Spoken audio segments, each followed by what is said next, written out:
Praise the Lord. ஆண்டவரும் அருமை இரட்சகருமாகிய இயேசு கிறிஸ்துவின் நாமத்தில் நான் உங்களை வாழ்த்துகிறேன். மறுபடியுமாக கர்த்தருடைய பரிசுத்தமுள்ள சன்னிதானத்திலிருந்து கர்த்தருடைய பரிசுத்தமான வார்த்தைகள் மூலமாய் உங்களை சந்திப்பது மிகுந்த மகிழ்ச்சி. ஆண்டவருடைய பெரிதான கிருபையினால நாம் தொடர்ந்து சத்திய வசனங்களை ஆராய்ந்து அறிந்து கொள்ளும்படி கர்த்தர் நமக்கு கிருபை பாராட்டி வருகிறார். இந்த வாரத்திற்காக நாம் தேவனுடைய முகத்தை நோக்கி பார்த்த பொழுது தேவன் நமக்கு கற்றுக் கொடுத்த ஒரு காரியம்தான், அவர் உண்மை உள்ளவர். அதுவும் எப்படி சொல்லிக் கொடுத்தார்? நாம் உண்மை இல்லாதவர்களாய் இருந்தாலும் அவர் உண்மை உள்ளவராய் இருக்கிறார். எப்படிங்க? நாம் உண்மை இல்லாதவர்களாய் இருந்தாலும் அவர் உண்மை உள்ளவராய் இருக்கிறார் என்பதை நாம் தியானிக்கும்படி நமக்கு உதவி செய்து வருகிறார். இஸ்ரவேல் ஜனங்கள் வனாந்தர யாத்திரையில் நடந்த நிகழ்ச்சிகளை நம்ம பார்த்தோம். ஜனங்கள் கீழ்ப்படியாதவர்கள், ஜனங்கள் முறுமுறுக்கிறவர்கள், ஜனங்கள் விசுவாசிக்காதவர்கள், ஜனங்கள் இருதயத்தில் எகிப்துக்கு திரும்பினவர்கள், அப்படிப்பட்ட ஜனங்களுக்கும் அழைத்த தேவன் உண்மை உள்ளவராயிருந்து வனாந்தரத்தில் அவர்களை விட்டு விலகாமல், அதாவது மேகஸ்தம்பம் அக்கினி ஸ்தம்பம் அவர்களை விட்டு விலகவில்லை. ஒரு நாள் கூட மண்ணா பெய்யாமல் இருக்கலை. அதாவது ஓய்வு நாளை தவிர ஓய்வு நாளில் பெய்யாது.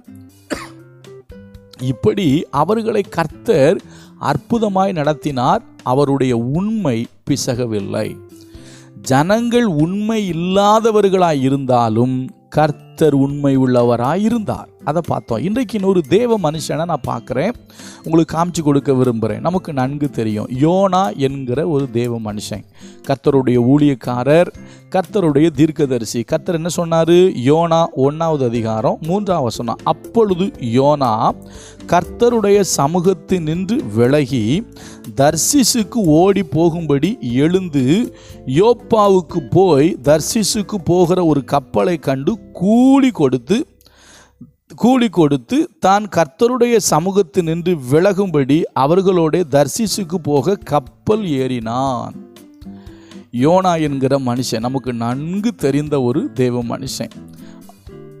அப்போ நல்லா கவனிங்க, இந்த மனுஷன் என்ன பண்ணுறாரு?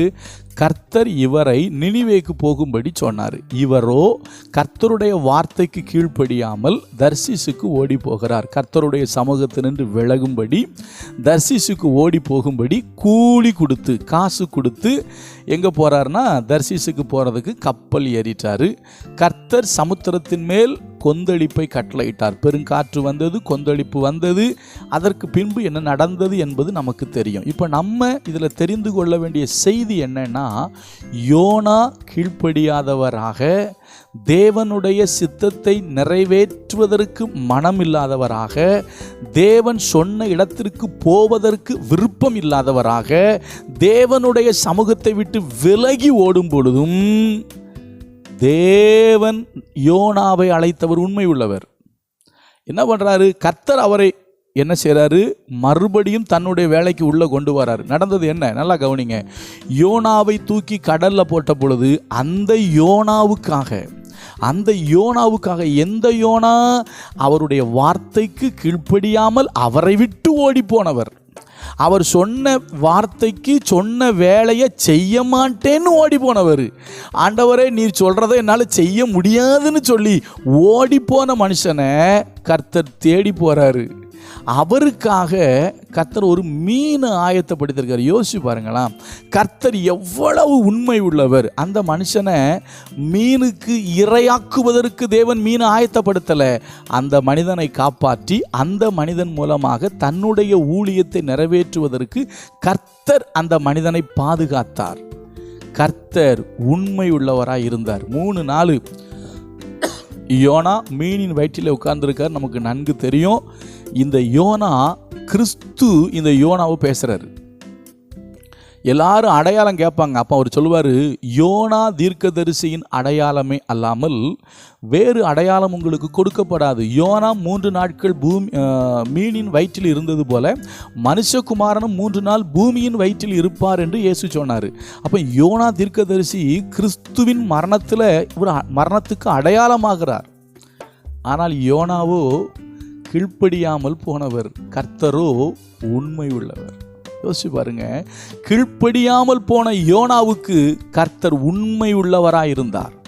நாமும் கூட அநேக நேரங்களில் கீழ்ப்படியாதவங்களா, உண்மை இல்லாதவங்களா, கர்த்தருடைய சன்னிதானத்தை விட்டு விலகிறவங்களா இருக்கிறோம். நம்ம அப்படி இருக்கக்கூடாது. ஆனால் கர்த்தரோ அவர் உண்மை உள்ளவருங்க. உண்மை தெய்வமே,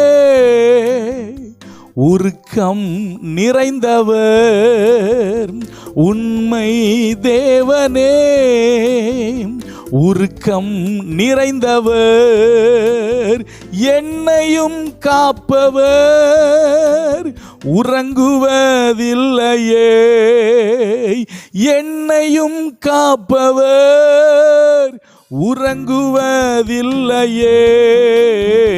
ஜெயம் கொடுக்கும் தேவனுக்கே கோடி கோடி ஸ்தோத்திரம், வாழ்வழிக்கும் இயேசு ராஜாவுக்கு வாழ்நாளெல்லாம் ஸ்தோத்திரம். நம்முடைய ஆண்டவர் உண்மை உள்ளவர். யோனா கர்த்தருடைய வழியை விட்டு, சத்தத்தை விட்டு விலகி வேறு திசைக்கு போனாலும் அந்த யோனாவுக்கும் கர்த்தர் உண்மை உள்ளவராயிருந்தார். நீங்களும் நானும் விசுவாசித்து ஆராதிக்கிற கர்த்தர், மறுபடியும் சொல்றேன், அவர் எல்லாவற்றிலும் உண்மை உள்ளவர். நாம் உண்மை இல்லாதவர்களாக, கீழ்ப்படியாதவர்களாக இருக்கும்போது கூட அவர் நமக்கு உண்மை உள்ளவராகவே இருக்கிறார், இனிமேலும் இருப்பார். இந்த ஆண்டவருக்கு நாமும் உண்மை உள்ளவர்களாக இருப்போம். கர்த்தர் நல்லவர், அவர் கிருபை நம்மேல் என்றும் உள்ளது. நாளைக்கு இன்னொரு காரியத்தை தியானிப்போம். கர்த்தர் நமக்கு உதவி செய்வார். God bless you.